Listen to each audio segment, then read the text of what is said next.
This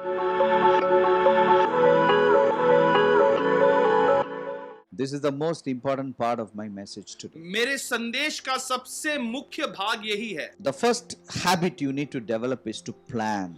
तो सबसे पहला जो आदत आपको अपने जीवन में लाना है वो है योजनाओं को बनाना। Proverbs 21:5 says, "The plans of the diligent lead to plenty."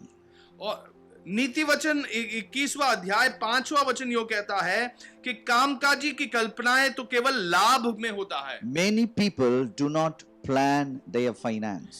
कई सारे लोग अपने अर्थव्यवस्था के में कोई योजनाएं नहीं बनाते। Financial planning is the key for financial freedom. जब अर्थव्यवस्था के विषय में जब आप योजनाएं बनाते हो तो वो आपको आजाद बनाता है। If you don't plan, you don't get into that freedom. अगर आप कोई योजनाएं नहीं बनाते तो वो आपको स्वतंत्रता की ओर नहीं ले जा पाएगा। Many people plan their expenditure, but they don't plan their finance. कई सारे लोग कहां पे वो पैसा खर्च करेंगे इसके लिए वो योजना बनाते हैं, लेकिन अपने कहां बचाव करें वो नहीं सोचते। There is a young man I know. एक जवान व्यक्ति को मैं जानता हूं, He will plan for 12 months what he has to get on his birthday. वो 12 महीनों के लिए योजनाएं बनाता है ताकि अपने जन्मदिन के दिवस पर वो क्या अपने आप के लिए खरीदे। He will tell me, "You need to give this gift for me on my birthday." और वो मुझसे ये कहता है कि मेरे जन्मदिन पर तुम्हें मुझे ये देना है। But of course, he was a small boy, so as he grew up, he became very different. और निश्चित तौर पर वो एक छोटा बालक था, जब वो धीरे धीरे बड़ा हो गया तो वो बहुत ही अलग बन गया। Many adults are like this. लेकिन आज कई बड़े लोग भी ऐसे ही है। They are only planning their expenditure, but they are not planning their finance. वो हमेशा योजनाएं बनाते हैं कहाँ खर्च करना है, Okay. लेकिन कहाँ बचाव करना है नहीं। There is a very beautiful passage which talks about financial planning, which Joseph exhibited during his time. और बहुत अच्छी एक भाग है बाइबल में जहां जो योसेफ नामक व्यक्ति ने दर्शाया था।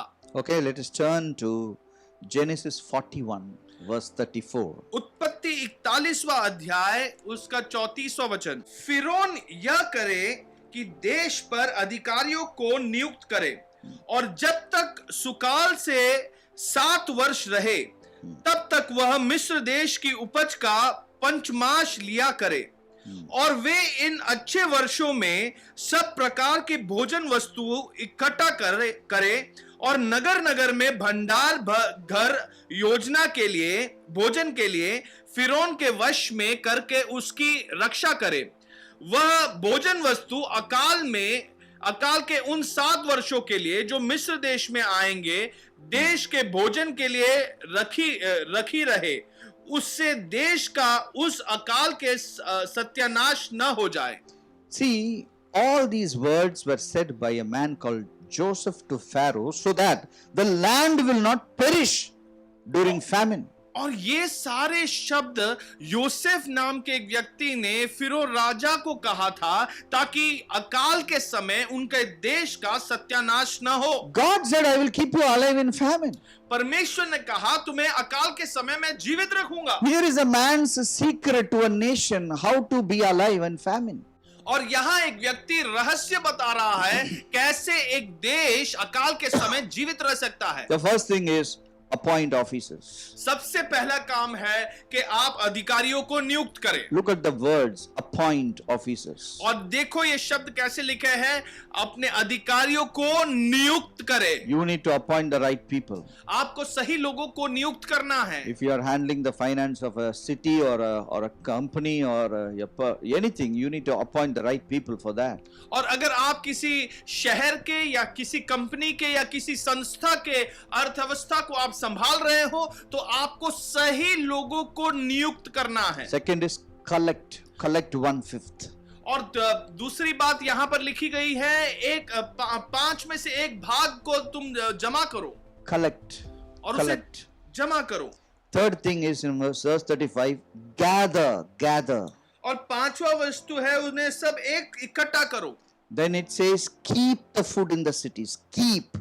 और अगला शब्द ये है कि उसे अपने शहरों में रखो। So he's saying appoint, वो collect, gather and keep.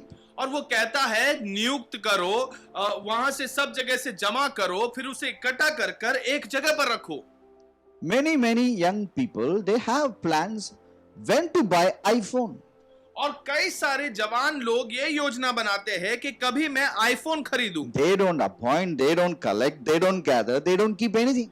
वो कोई नियुक्त नहीं करते, वो किसी के साथ जमा नहीं करते, कहीं इकट्ठा नहीं करते, और वो कहीं पर भी संभाल कर नहीं They रखते, are waiting for the next salary all the time. और वो हमेशा अगली तनख्वाह की राह देख रहे When हैं। the salary comes, it vanishes.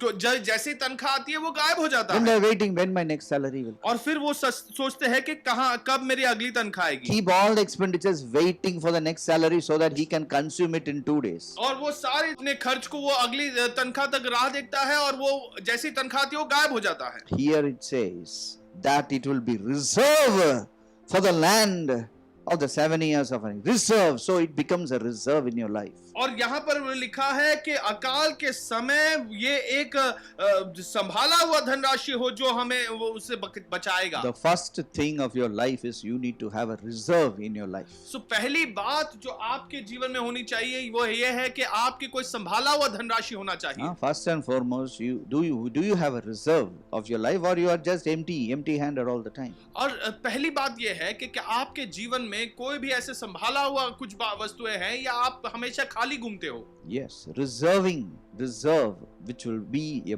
great help during famine. और जो बातें आप संभाल कर रखते हो ये अकाल के समय आपको मदद करेगा। And here it says how much to reserve. 1/5, that is 20% of your finances, of all the things which comes inside your life, need to be kept aside for the future. और यहाँ पर गणित दिया है कि 5 में से 1 भाग यानी 20% जो कुछ आप कमाते हो वो उसे संभाल कर आपको अलग कर देना है, ताकि अकाल के समय वो आपके काम आए। See, planning is very essential. If you are a planner, then I think no one can defeat you, no famine can defeat you. You can defeat every famine. और योजनाएं बनाना ये बहुत ही महत्वपूर्ण है। अगर आप सही योजनाएं बनाते हो तो हर एक अकाल के समय को आप हरा सकते हो। So you have a responsibility to keep the plan for keeping 20% away from your salary. तो ये आपकी एक योजना है कि आप अपनी तनख्वाह में से 20% अलग कर रखते हो अकाल के समय के लिए। Now the second planning you need to do is you need to plan to give the government. और दूसरी प्लानिंग जो आपको करनी है वो ये है कि आप गवर्नमेंट को देने के लिए आप योजना बनाएं। Many people, many believers, for them it is okay to cheat the government. और कई विश्वासियों के लिए गवर्नमेंट को धोखा देना ये ठीक बात है। Many businessmen, they do work and they don't disclose their income to the government. और कई सारे व्यापारी ऐसे हैं वो काम करते हैं और गवर्नमेंट को अपनी सारी आमदनी वो नहीं दिखाते हैं। And they are making a very big error in their life which can lead them to poverty. You need to plan to give to the government. और वो अपने जीवन में बहुत बड़ी एक गलती कर रहे हैं, क्योंकि आपको गवर्नमेंट को वापस लौटाने के लिए आपको योजना बनानी होगी। Yes, because the Bible says you need to pay the Caesar what belongs to the Caesar. क्योंकि बाइबल ये कहता है कि काइसर का जो है वो काइसर को ही दे। Because what belongs to the Caesar, it has to go to the Caesar. Never reduce. You can reduce tax legitimately, but not in not disclosing your income to the government. और आप Bible में इस प्रकार लिखा है जो Kaizer का है वो काइजर को दे, यानी जो गवर्नमेंट को देना है वो गवर्नमेंट को टैक्स के रूप में सही मायने में दे। टैक्स को कम करने के लिए कई सारे गवर्नमेंट के योजनाएं हैं, उसका आप इस्तेमाल जरूर कर सकते हो, लेकिन अपने धन संपत्ति को ना दिखाना ये गलत होगा। The first planning is a responsibility towards your future. तो पहली योजना जो है वो आपके भविष्य के प्रति आपकी जिम्मेदारी है। The second planning is your responsibility towards your government. और दूसरी योजना जो है वो आपकी जिम्मेदारी है आपके गवर्नमेंट के प्रति। The third is your responsibility towards others. और तीसरा जो है वो आपकी जिम्मेदारी बनती है दूसरों के प्रति। Okay? Your responsibility towards others. दूसरों के प्रति आपकी जिम्मेदारी। Let us turn to Matthew chapter 25. मत्ती उसके 25वें अध्याय को देखेंगे। Okay? Verse 31. मत्ती 25वां अध्याय उसका 31वां वचन। Now this is talking about the last days. ये आखिरी दिनों के बारे में बात कर रहा है। Okay, the Son of Man comes to this earth in his glory. और परमेश्वर का पुत्र अपनी सारी महिमा में इस पृथ्वी पर आता है। Okay, so he gathers certain people and he talks like this to them. और वो कुछ लोग को जमा करता है और उन्हें इस प्रकार बात करता है। This is verse 34. Come, you blessed of my Father, inherit the kingdom prepared for you from the foundation of the world. For I was hungry, and you gave me food. I was thirsty, and you gave me drink. I was a stranger, and you took me in. I was naked, and you clothed me. I was sick, and you visited me. I was in prison, and you came to me. 34वें वचन से मैं पढ़ रहा हूं। तब राजा अपनी दाहिनी ओर वालों से कहेगा कि हे मेरे पिता के धन्य लोगों, आओ इस राज्य में अधिकारी हो जाओ जो जगत के आदमी आदि से तुम्हारे लिए तैयार किया गया था। क्योंकि मैं भूखा था और तुमने खाने को दिया, मैं प्यासा था और तुमने मुझे पानी पिलाई, मैं परदेशी था और तुमने मुझे अपने घर में ठहराया, मैं नंगा था और तुमने अब मुझे कपड़े पहनाए, मैं बीमार था और तुमने मेरी सुधि ली, मैं बंदी गृह में था और तुम मुझसे मिलने आए। Now Jesus in all his glory, he is saying, I am naked and you clothed me, I was hungry, you gave me food. So these guys are asking, Lord, when were you hungry? When were you naked? When were you in prison? When were you on the road? When were you stranded? They were asking Jesus like that. और यहाँ पर यीशु तो अपनी सारी महिमा में आया है, तो लोग उससे सवाल पूछते हैं कि पर प्रभु आप कभी भूखे थे, कभी प्यासे थे, कभी बंदी गृह में थे, कभी कभी आपको कपड़ों की जरूरत पड़ी। And Jesus says a very awesome, a very, very beautiful, a very noble, one of the greatest beautiful statements which is written in the Bible. और यीशु बहुत ही खूबसूरत एक वचन जो बाइबल में लिखा गया है वो वहां उनसे कहता है। It rattles me every day. और हर दिन ये मुझे हिला देता है। Let me read that for you. और इस वचन को मैं पढ़ूंगा। And the king will answer and say to them, assuredly I say to you, inasmuch you did it to the one of the least of these of my brothers, you did it to me. और 40वें वचन में लिखा है, तब राजा उन्हें उत्तर देगा, मैं तुमसे सच कहता हूं कि तुमने जो मेरे इन छोटे से छोटे भाइयों में से किसी एक के साथ किया वह मेरे ही साथ किया। Today when I look at people, they are so rough and they are so rude, they are so heartless towards the people who are smaller than them. और आज जब मैं लोगों की तरफ देखता हूं, वो उन लोगों के साथ जो उनसे छोटे हैं उनके साथ इतना गलत व्यवहार करते हैं। I tell you something. What is your stake on all these things? How much money you have to be given and spent on people who have nothing? और मैं आपसे ये सवाल पूछता हूं कि कितना पैसा आपने अलग कर कर रखा है ताकि आप उनकी सहायता करें जिनके पास कुछ नहीं है।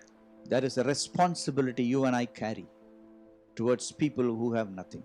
और ये एक जिम्मेदारी आपकी और मेरी है उन लोगों के प्रति जिनके पास कुछ नहीं है। If you are listening to me and you come in the category of having nothing, I tell you, you get up and have everything so that you can support people who have nothing. और अगर आप मेरी बातें सुन रहे हो और आपके पास कुछ नहीं है, इस वर्ग में आप आते हो, तो उठ खड़े हो जाओ और ऐसे तैयार हो जाओ ताकि आप उन लोगों की सहायता करें जिनके पास कुछ नहीं। God never want any of us to be in a position of receiving, but in a position of giving. परमेश्वर कभी नहीं चाहता कि हम ऐसे एक स्थान में रह जाए जहां केवल हम प्राप्त कर रहे हैं, लेकिन ऐसे एक स्थान में हम हो जहां पे हम दे रहे हो।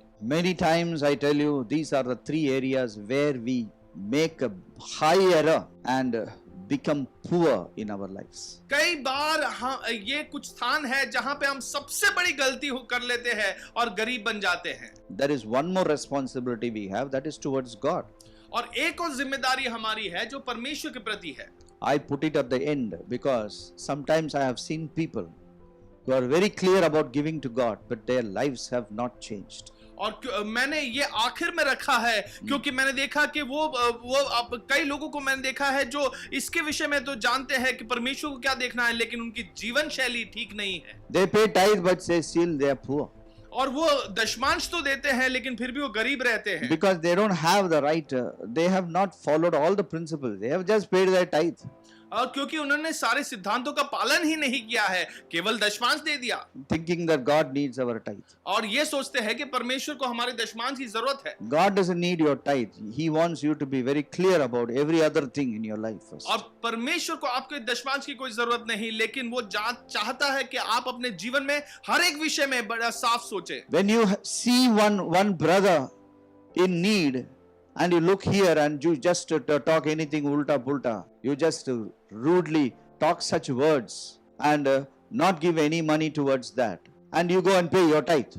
जब आप अपने ही भाई को देखते हो कि उनके जीवन में जरूरत है और आप उधर से मुंह फेर कर कुछ उल्टी सीधी बातें करते हो और जाकर दशमांश दे देते हो, It doesn't match, my friends. और ये ठीक बात नहीं है मेरे प्रिय। Yes, many times God has said, before coming to me, you settle everything, then you come to me. कई बार परमेश्वर ने कहा है कि मेरे सन्मुख आने से पहले पहले अपनी सारी बातों को सीधा कर दो। I do believe we need to give first to the Lord and all these things. But when you are so stingy and so ruthless and so rude and so heartless, what tithe is going to do to you? और जब मैं विश्वास करता हूं कि दशमांश आपको देना है, लेकिन जब आप इतने ही कंजूस हो, कितने ही निर्दयी हो और कोई भी करुणा आप में नहीं है, तो फिर क्या दशमांश दे रहे हो? First of all, we need to change our attitude towards our friends, our relatives, neighbors, especially people who have nothing. और पहले तो हमें अपना जो बर्ताव है ये अपने पड़ोसियों के विषय, अपने रिश्तेदारों के विषय, मित्रों के विषय, वो बदलना है, खास तौर पर उन लोगों के प्रति जिनके पास कुछ नहीं है। Make planning as a habit. आज आप योजनाएं बनाना इसे अपनी आदत बना दो। The second attitude we need to cultivate is to be generous. जो दूसरा गुण हमें अपने जीवन में लाना है वो है कि उदार मन के बने। Proverbs 11:25, a generous soul will be made rich. नीति वचन 11 उसका 25वां अध्याय यो कहता है कि जो व्यक्ति उदार मन का हो वो धनी बन जाता है। He who waters will be watered. और जो पानी देता है वो स्वयं भी पानी प्राप्त करेगा। Now what is this water? और ये पानी क्या है? Money. पैसा। Who gives money will receive money. और जो पैसा देता है वो पैसा प्राप्त करता है। Yes, generous soul will be made rich. और एक उदार मन का व्यक्ति वो धनी बनाया जाता है। Yeah. Generosity is opposite to poverty. और उदारता ये गरीबी के विरुद्धार्थी शब्द है। Poor people have a fear of generosity. और गरीब लोग जो होते हैं वो उदार मन होने से डरते हैं। What will I have if I give away? अगर ये दे देता हूं तो मुझे जरूरत के समय क्या होगा? Generosity is a lifestyle. और उदार मन का बनना ये एक जीवन शैली है। You learn it. इसे आप सीख ले। Everything lifestyle can be learned. और हर एक जीवन शैली आप सीख सकते हैं। Good living is a lifestyle. Learn it. और अच्छा जीना ये एक जीवन शैली है, उसे सीख ले। Laughter is a lifestyle. Learn it. और हंसना ये एक जीवन शैली है, इसे आप सीखें। Being rude and nasty is a lifestyle. Shun it. कठोर मन का और शब्दों का बनना ये एक जीवन शैली है, इसे छोड़ दो, इसे दूर जाओ। Looking beautiful is a habit. Learn it. और सुंदर दिखना ये एक आदत है, ये जीवन शैली है, इसे सीखे। So if you have to learn, mingle with the generous people. तो अगर आपको सीखना है तो उदार मनों के लोगों के साथ आप मित्रता बढ़ाएं। Have friends who are generous.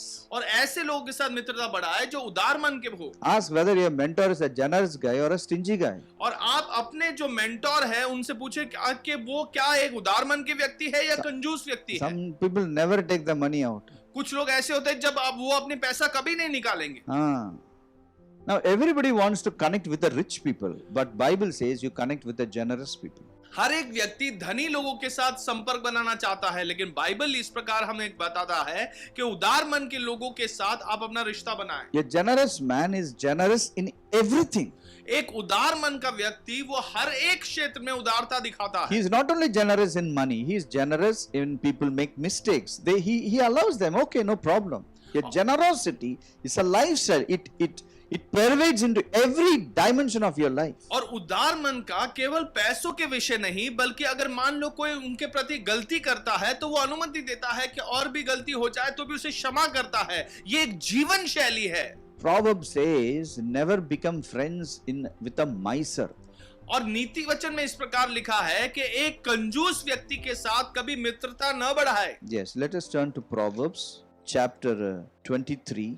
नीति वचन उसका 23वां अध्याय 6. Do not eat the bread of a miser. और उसका 6वां वचन जो कंजूस व्यक्तियों की रोटी ना खाना। No खाना।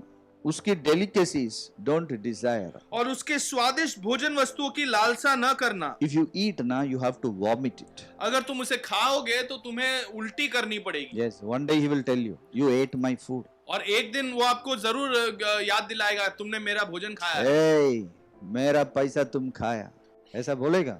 You will vomit it. और फिर आपको उसको उल्टी करनी पड़ेगी। You have no friendship with misers. और कंजूस लोगों के साथ कोई मित्रता ना बढ़ाए। You identify misers. और ऐसे कंजूस लोगों को आप पहचाने, Never go to their houses. उनके घरों में कभी नहीं जाना Never have friendship with them. और उसके साथ कोई मित्रता नहीं बढ़ाना, Because whatever you receive from a miser, you have to vomit. क्योंकि जो कुछ आप एक कंजूस से प्राप्त करते हो आपको उसकी उल्टी करनी You have to पड़ेगी give it back.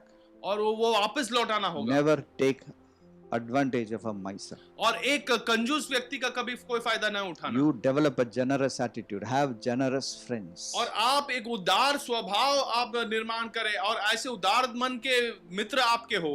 Go with such a man who will take out your money purse when the bill comes. और ऐसे व्यक्ति के साथ जाए जो अपना पैसा निकाले जब बिल आता है। May you be that person where everybody will like to come with you so that you pay for them. और आप ऐसे व्यक्ति बने क्योंकि ताकि सारे लोग आपको पसंद करें आपके साथ आने के लिए। Sometimes I see believers, they want to take advantage of others. Their petrol, their money, their food, they will come and go. They don't take out their purse. और कुछ विश्वासियों को मैंने देखा है वो सभी का फायदा उठाना चाहते हैं, उनके पेट्रोल का, उनके भोजन का, उनके समय का। वो आएंगे और लेकिन अपना कुछ पैसा नहीं निकालेंगे। You need to be generous. It's an attitude you need to cultivate. और आपको उदार मन के बनना है, ये एक गुण है जो आपको तैयार करना है। Many believers are not far from generosity. और कई विश्वासी ऐसे उदार मन से बहुत दूर है। पहला टाइट पे करेगा वो दशमांश तो हाँ। पहला देते हैं, generosity है ही नहीं उसको. लेकिन उदार मन के वो बिल्कुल नहीं है। They don't appreciate generous people. They say generous people are fools. और वो कहते हैं कि जो उदार मन के हैं वो मूर्ख लोग हैं। When generous people give them gifts, they say, "Oh, I don't need all these things." और जब उदार मन के लोग उन्हें भेंट देते हैं तो वो कहते हैं कि मुझे इनकी कोई जरूरत नहीं। Let's turn to one more thing. एक और चीज हम देखेंगे। 2 Corinthians 9:7.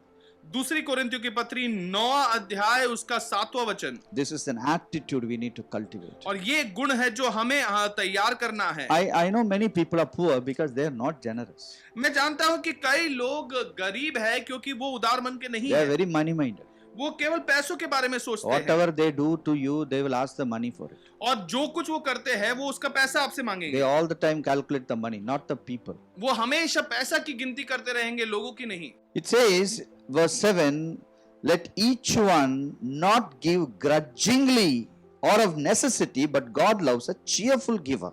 यहाँ पर लिखा है 7वें वचन में, हर एक जन जैसा मन में ठाने वैसे ही दान करे, न कुड़कुड़ के साथ के और न दबाव से, क्योंकि परमेश्वर हर्ष से देने वाले से प्रेम रखता है। Many people give out of a grudge. बहुत से लोग ऐसे ही कुड़कुड़ाते हुए देते हैं। They don't give because they love God. वो इसलिए नहीं देते क्योंकि वो परमेश्वर से प्रेम They रखते don't हैं। love the pastor. वो पासबान से कोई प्रेम नहीं And रखते, but they give tithe. लेकिन वो दशमांश देते हैं। Okay, what is grudge? और ये कुड़कुड़ाना, ये कुड़कुड़ क्या होता है? A long time ill will is called as a grudge. और बहुत लंबे समय से जो आपके हृदय में वो दुर्व्यवहार है वही कुड़कुड़ होता बन जाता है। Many people do not trust their leaders. कई बहुत से लोग अपने अगुओं पर भरोसा नहीं रखते They don't trust their mentors. और वो जो उनके शिक्षक हैं उनका वो भरोसा नहीं करते। That is an ill will which they have. एक बुरा उनके मनस्थिति है उनके And प्रति। many people don't love God only. और कई सारे लोग तो परमेश्वर से ही प्रेम नहीं रखते And they always have some complaint against God. और हमेशा कुछ ना कुछ दोष वो परमेश्वर पर लगाते रहते हैं। They always say, wow, Lord, why you gave me this disease? और हमेशा वो कहता है कि परमेश्वर ये बीमारी मुझे क्यों दी, Why you gave me this problem? और ये परेशानी मुझे क्यों दी, And they give tithe. और फिर वो दशमांश देते हैं। Bible says very clearly, this grudgingly giving is it's not going to be useful at all. और बाइबल साफ रीत में कहता है कि कुड़कुड़ा के देने से ये मेरे पास नहीं आता। Some people give out of necessity. और कुछ लोग अपनी जरूरत मानकर वो दे देते हैं। First I need to pay tithe. और पहले तो मुझे ये दशमांश देना ही होगा। Otherwise they will see how much I have given. और वरना वो देखेंगे कि कितना मैंने दिया है। Many people, they are giving out of necessity or of grudgingly. और कई सारे लोग ऐसे कुड़कुड़ के साथ या दबाव के साथ दे देते हैं। Bible says you need to be a cheerful giver. लेकिन बाइबल कहते हैं कि हर्ष से देने वाले आप बने। Now, what is cheerful giving? और ये हर्ष से देने वाला का मतलब क्या You है? need to give like a festival, like a celebration. आपको इस प्रकार देना है कि मानो ये बड़ा महोत्सव है, Give like a festival. एक महोत्सव के समान आप दे।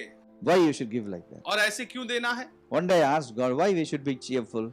What does it make a difference? Anyway, the money has gone from my thing to that side, right? Why should I be cheerful? Or why should I be grudging? What it matters? और एक दिन मैंने परमेश्वर से पूछा कि ये हर्ष से देने में क्या अलग बात बनती है?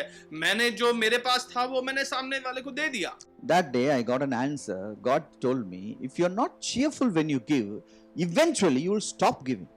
और उस दिन परमेश्वर ने मुझे उत्तर दिया कि अगर तुम हर्ष से भरे हुए नहीं होते हो जब तुम देते हो तो आगे बढ़कर आप देना बंद कर देते हो। That's why you see people, they have stopped paying tithe, or they are giving tithe to their relative, or some people they take tithe and spend themselves only. There are so many different type of categories you can see, because they have given out of grudge or out of necessity. Eventually they have stopped paying anything. और आपने कुछ लोगों को देखा होगा जो अब दशमांशी नहीं देते, या तो फिर अपने रिश्तेदारों को दे देते हैं, या इधर उधर बांट देते हैं, अपने जीवन में इस्तेमाल कर देते हैं। ये वो लोग हैं जिन्होंने कुड़कुड़ते हुए दिया था या दबाव में दिया था। But you should always understand the kingdom of God advances greatly during famine. और आपको एक बात को समझना है कि परमेश्वर का राज्य अकाल के समय सबसे अधिक आगे बढ़ता है। It doesn't depend on who gives, who doesn't give. God takes care of His और kingdom. ये निर्भर नहीं है कि कौन देता है कौन नहीं, परमेश्वर इसकी देखरेख करता है। Okay, so develop cheerfulness when you give. When you pay your tithe, you need to be really enjoying. With all your heart you should give. तो हर्ष के साथ आप देने की तैयारी करें और आनंद मनाए जब आप देते हो। So the first habit you need to develop is to planning, absolute planning. तो पहला जो आदत आपको तैयार करना है वो है कि आपको योजना बनानी है, सही योजना है। Second is develop an attitude of generosity. और दूसरा जो गुण आपको तैयार करना है वो ये है कि आप उदारता के मन के बने।